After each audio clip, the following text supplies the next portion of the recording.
కాకినాడ నగర పరిధిలో ఇళ్లలో చోరీలకు పాల్పడుతూ జల్సాలు చేస్తున్న ఇంటర్ విద్యార్థిని పోలీసులు అరెస్ట్ చేసి 11,16,000 విలువ చేసే చోరీ సొత్తును స్వాధీనం చేసుకున్నట్లు ఇన్ఛార్జి డీఎస్పీ ఆర్ రామచంద్రరావు వెల్లడించారు.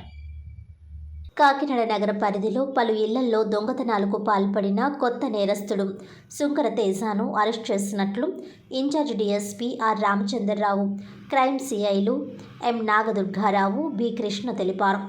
ఈ సందర్భంగా కాకినాడ 3 టౌన్ పోలీస్ స్టేషన్ వద్ద జరిగిన విలేకరుల సమావేశంలో వారు వివరాలను వెల్లడించారు. కాకినాడ పర్లోపేట రాజీవ్ గృహకల్ప అపార్ట్మెంట్కు చెందిన సుంకర తేజ ఇంటర్మీడియట్ చదువుకుంటున్నాడు. జల్సాలకు అలవాటు పడి ఇంట్లో దొంగతనాలకు పాల్పడుతున్నాడని తెలిపారు.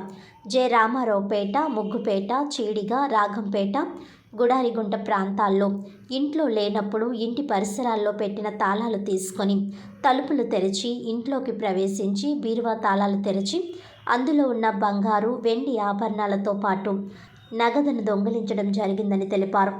దొంగతనం చేసిన అనంతరం ఇంటికి తాళాలు యథావిధిగా వేసి వెళ్లడం జరిగిందని తెలిపారు. దీనిపై బాధిత పోలీసులకు ఫిర్యాదు చేయడంతో కేసులు నమోదు చేసిన పోలీసులు అన్ని రకాల ఆధారాలను సేకరించామని అన్నారు.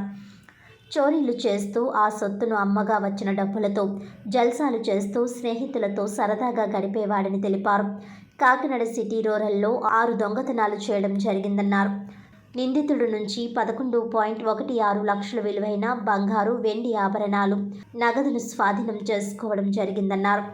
ఈ సమావేశంలో ఎస్ఐలు పివిసి స్వామినాయుడు, వినయ్ ప్రతాప్, ఏఎస్ఐ గోవింద్, ధనరాజు, ప్రసాద్, ఈశ్వర్రావు, నాయుడు, వర్మ తదితరులు పాల్గొన్నారు.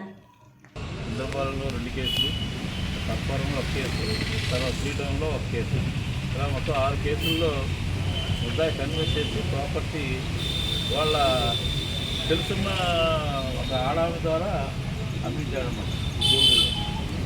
అవన్నీ సిసిఎస్సీ గారు, మన వంటంజీ గారు క్రైమ్ నెంబర్ 285/24లో అరెస్ట్ చేసి ఈరోజు ఈ ప్రాపర్టీ అంతా రికవర్ చేయడం జరిగింది.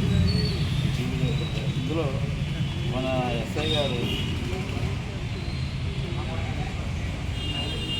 సిసిఎస్ ఎస్ఐ గారు, మళ్ళీ ఏఎస్ఐ ఇద్దరు, తర్వాత ఇంకా స్టాఫ్ కొంతమంది, వీళ్ళంతా వాళ్ళకి అభినందన ముద్దాయిని క్యాచ్ చేసి ఈ విధంగా